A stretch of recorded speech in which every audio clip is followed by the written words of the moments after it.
edición de Radio Análisis. Son exactamente las 9 de la mañana con 35 minutos de este día viernes 8 de agosto del año 2025. El pasado jueves 3 de julio, el presidente de la República, Gabriel Boric, recibió el informe elaborado por la Comisión Asesora Presidencial para la actualización de la medición de la pobreza en Chile, una iniciativa que durante 15 meses trabajó de forma transversal con expertos y expertas provenientes de diversas disciplinas, instituciones y sectores de la sociedad civil. Bueno, esta instancia estuvo compuesta también por académicos y académicas de nuestra Casa de Estudios de la Universidad de Chile, y precisamente para conversar respecto de este tema está con nosotros acá en estudio la integrante de esta instancia académica, además del Departamento de Sociología de la Universidad de Chile e investigadora también del Centro de Estudios de Conflicto y Cohesión Social, COES, la profesora Emanuel Baroset, a quien le damos la bienvenida. Profesora, ¿cómo le va? Buenos días, muchas gracias por estar con nosotros acá en la radio. Muy buenos días, gracias por la invitación.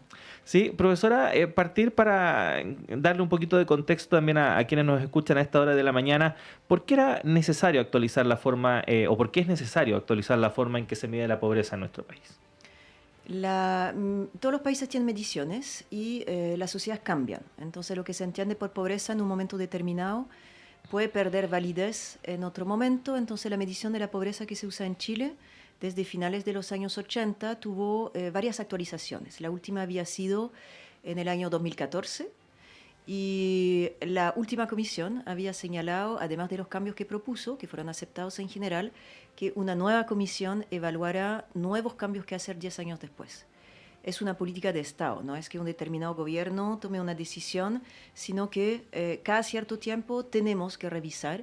Además, habíamos tenido el estallido, la pandemia, muchas cosas que habían remecido la sociedad chilena, entonces era un buen momento, además de que era un momento programado para hacerlo.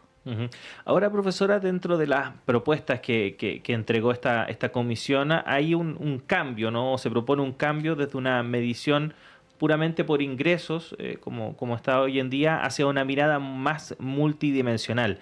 ¿Qué implica concretamente este cambio? A ver, la medición multidimensional en realidad existe desde hace 10 años, fue una propuesta de la comisión anterior.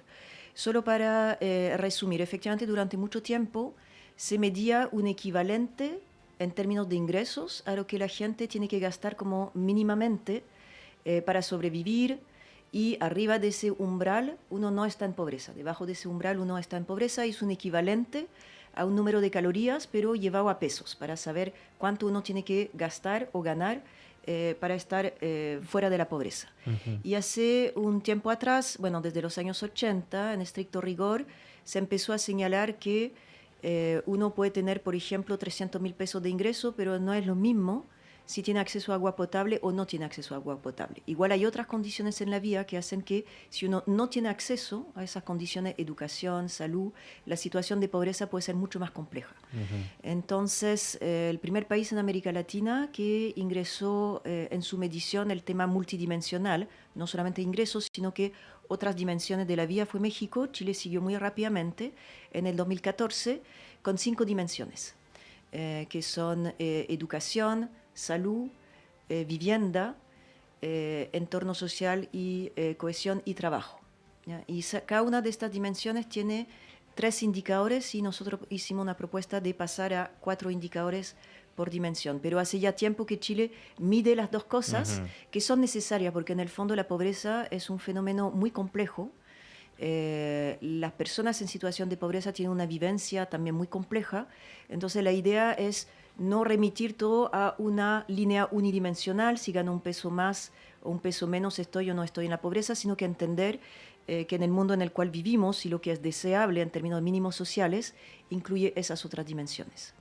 Ahora, profesora, cuando se dio a conocer este informe, se entregó formalmente al presidente de la República, hubo varios titulares que destacaron esta alza, ¿no?, que supondría el porcentaje de personas que se encontrarían bajo la línea de la pobreza si es que se aplicaran estos cambios que propone la comisión.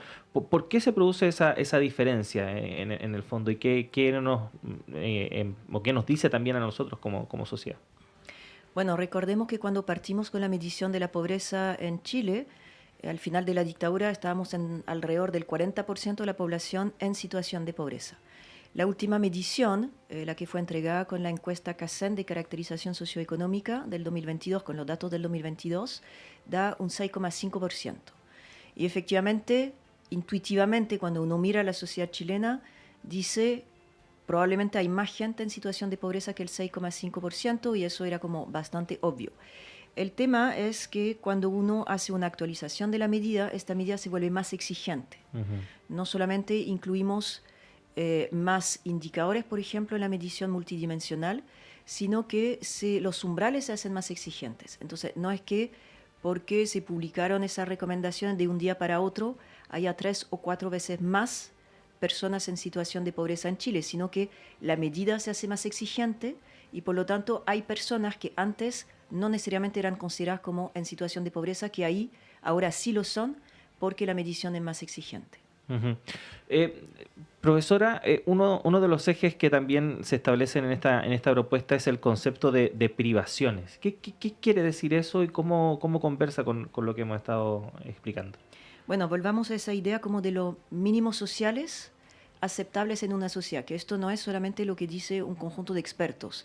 También todo esto tiene que ver con un trabajo con el Ministerio de Desarrollo Social y Familia, con el INE, el Instituto Nacional de Estadística, con la Comisión Económica para América Latina, con el Programa de las Naciones Unidas para el Desarrollo y también en relación con organizaciones de la sociedad civil se define qué es lo que una persona necesita razonablemente en nuestra sociedad para no estar en situación de pobreza. Y eso se materializa a través de lo que tú señalas como deprivaciones. Es decir, por ejemplo, volvamos al caso de una persona que gana 300.000 pesos y otra que también gana la misma cantidad de dinero, pero no tiene acceso al agua y sus hijos no tienen acceso a la educación. La situación no es la misma. La persona que recibe 300.000 pesos, pero tiene acceso a agua, educación, a una vivienda, no está en una situación de deprivación tan grave como la persona que no tiene acceso a esos servicios. Entonces, a eso se refiere como la noción de deprivación. Una persona normalmente para vivir fuera de la pobreza tiene que tener acceso a salud, educación, vivienda, ropa, trabajo, jubilación, etc. Y así vamos variando los umbrales y eso es lo que permite definir que una persona y una familia están en situación de pobreza. Y por lo tanto, esas dimensiones donde hay deprivación, el Estado tiene que intervenir en ellas. De hecho, por ejemplo, tanto la medición por ingresos como la medición multidimensional con las 5 dimensiones se supone que son dimensiones en las cuales el Estado tiene políticas públicas. De hecho, tiene ministerios para intervenir en esas dimensiones. Por lo tanto, hay un correlato de mejorar esa situación de deprivación mediante políticas públicas. ¿Esto se relaciona con otros conceptos también que contiene este informe o propuestas, como por ejemplo esta medición complementaria del bienestar, en el sentido de que, por ejemplo, puede haber personas que estén fuera de la pobreza, ¿no?, en términos estrictos, pero con bajo nivel de bienestar? ¿Cómo se explica eso? Bueno, cuando analizamos la realidad social, en ciencias sociales, en economía, en sociología, en antropología o en políticas públicas, igual necesitamos poder influir sobre ella, ¿no? De hecho, la medición de la pobreza no es solamente para tener el dato, es para establecer políticas públicas que vayan dirigidas hacia la superación de la pobreza. Entonces, el tener indicadores no nos resuelve todo el problema, pero nos permite, como país, orientar los recursos hacia distintos ámbitos. Entonces, efectivamente, si encontramos que hay una fuerte deprivación, bueno, en un tema que es muy comentado hoy en día, el tema del acceso a la vivienda, obviamente que sabiendo cuál es el impacto de la deprivación de acceso a la vivienda en la medición de la pobreza, le ayuda al Estado definir dónde están las prioridades. Y también hay que pensar que, claro, con el 6,5% de población en situación de pobreza, con los datos CACEN del 2022, y ahora si se aplican las recomendaciones pasamos al 22,3%, efectivamente le permite al Estado decir, como bien señaló la subsecretaria Poblete, de que Hacienda también tiene que entender que haya mayor necesidad de inversión social en esas dimensiones. Entonces, como formas de comprender la realidad social para después dirigir la política pública. Profesora, hay preguntas que a lo mejor pueden parecer un poco obvias su respuesta, ¿no?, pero que son importantes a lo mejor de plantearlas para entender que fenómenos como la pobreza abarcan una serie de otras áreas que cuando se discuten no necesariamente toman en consideración este factor, ¿no? ¿Qué implica que una sociedad tenga altos niveles de pobreza en su población? Bueno, si miramos no solamente la tasa de pobreza, sino que también las tasas de desigualdad, porque hay sociedades pobres o más pobres, pero más igualitarias. El tema del caso de Chile es que, bueno, volvimos a encontrarnos en el fondo con el vecindario, ¿no? No éramos tan distintos de los países de América Latina. Bueno, nuestra situación acá no es tan grave. Hay que recordar que el país de al lado, Argentina, tiene la mitad de su población en situación de pobreza hoy en día, que es mucho más dramático. Es problemático tener un cuarto de la población, un poco de menos de cuarto de la población en situación de pobreza, pero además hay que relacionarlo con la desigualdad, es decir, hay que pensar que hay pobreza también porque hay concentración de la riqueza. No, eso no lo analizó tan directamente la comisión, porque la meta de la comisión era producir esos datos, siendo como lo más fiel posible, pero si uno amplía un poquito la mirada, efectivamente hay fenómenos de concentración, entonces además de la política pública uno puede pensar en políticas tributarias para que la política pública y el dinero que se inyecta para ayudar a esas personas, ahora vamos a necesitar más dinero, entonces ¿de dónde lo encontramos? Porque esto es política de Estado, repito, no es solamente que un gobierno en un momento determinado decide ver cuál es el estado del país respecto a la situación de pobreza. De hecho, la última comisión se juntó y trabajó durante el gobierno de Sebastián Piñera y le tocaba ahora al gobierno del presidente Boric 10 años después hacerle el trabajo. Entonces nos permite volver a mirar nuestra sociedad.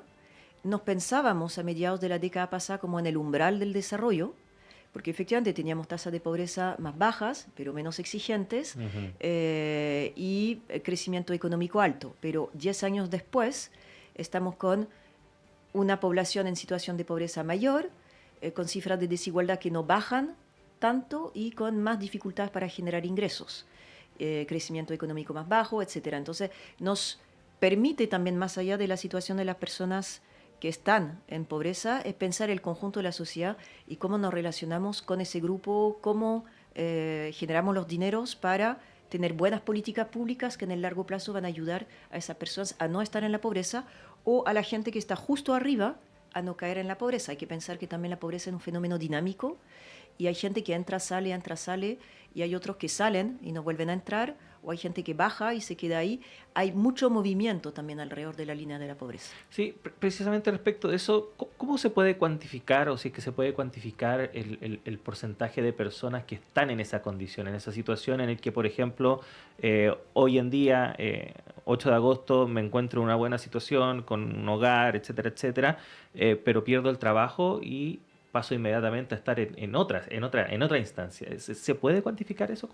Sí, se puede cuantificar. Bueno, la medición de la pobreza se cuantifica en base a dos grandes encuestas que tenemos en Chile, que es la encuesta de caracterización socioeconómica, que es la que determina la política pública social en general, y para la determinación de los precios se usa la encuesta de presupuesto familiar. Y eso nos da la foto, ¿no?, de cómo está la gente en un momento determinado, y ahora, bueno, se están trabajando los cálculos en base a los datos de la CACEN 2024. Pero si uno quiere verle el video, es decir, el movimiento, tiene que usar otro tipo de herramienta que es lo que se llama una encuesta longitudinal, es decir, seguir las personas durante un tiempo para ver cuál es el movimiento alrededor de la línea de la pobreza. Y eso, bueno, es también una de las recomendaciones que hizo la Comisión, de que el Ministerio de Desarrollo Social y Familia pudiera, en base a una submuestra de la CACEN, aplicar una encuesta longitudinal, que es lo que se hizo en los años 2000, pero ya pasó 20 años, entonces recomendamos que se haga de nuevo. Estos son herramientas muy costosas. También hay que pensar que la CACEN tiene un costo elevado, la encuesta de precios, bueno, son herramientas que es lo que tenemos para entender la realidad social e influir sobre ella, pero también tiene costo, entonces recomendamos esto para seguir familias, para entender mejor los movimientos. Y efectivamente, como bien señalabas, uno pierde el empleo, uno se jubila, uno tiene una enfermedad y aumenta la posibilidad de caer en la pobreza si no hay una red social y estatal o privada que ayuda. Ujú. Por último, profesora, bueno, estas recomendaciones, este informe ya se entregó al presidente de la República. ¿Qué esperaría usted como integrante de esta instancia que siguiera este camino? ¿Qué expectativas tiene en ese sentido? Bueno, el Ministerio de Desarrollo Social tiene un camino claro. Nosotros como comisión, bueno, somos todos bien diversos, somos 10 personas, trabajamos muy intensamente, todo salió por consenso, que no pasa siempre en estas comisiones. Fue un trabajo como largo, de hecho Rodrigo Yáñez, uno de los comisionados, señalaba que igual fue un lujo trabajar con tiempo. Ujú. O sea, puede parecer corto, 1 año y medio o largo. Sí, ¿cuánto es el tiempo ideal para trabajar este tipo de temas? Eso fue un tiempo ideal. Trabajamos mucho, fue Ujú. muy intenso, pero tuvimos tiempo realmente para procesar la información. Entonces, y todo salió por consenso, a pesar de las divergencias entre nosotros, las diferencias de disciplinas.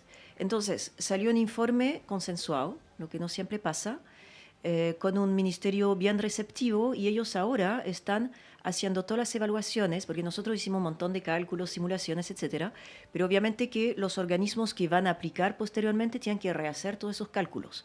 Entonces el Mideplan está trabajando en eso, el INE, también en conversación con la Comisión Económica para América Latina, entonces están haciendo como todo el trabajo técnico, van a tomar las decisiones que hay que tomar, también para ver si es factible o no es factible, pero estamos bastante confiados de que van a aceptar la mayor parte de las recomendaciones. Además, estuvimos con la asesoría técnica del Ministerio todo el tiempo, entonces no es que ellos se enteraron 1 año y medio después de cuáles son las recomendaciones. Todo fue conversado con todos los actores y también con actores de la sociedad civil durante el proceso. Ujú. Bueno, profesora Emanuel Barroset, queremos agradecerle el tiempo que ha tenido para conversar con nosotros respecto de parte del contenido, ¿no?, de este informe de la Comisión Asesora Presidencial para la Actualización de la Medición de la Pobreza en Chile. Obviamente este tema da para mucho más, así que esperamos tenerla en una próxima ocasión. Que le vaya muy bien. Muchas gracias. Y nosotros también comenzamos a despedir esta primera edición de Radioanálisis cuando son las 9 de la mañana con 52 minutos. Agradecer la sintonía que nos entregó el día de hoy. La invitación es a que siga junto a nosotros y nosotras.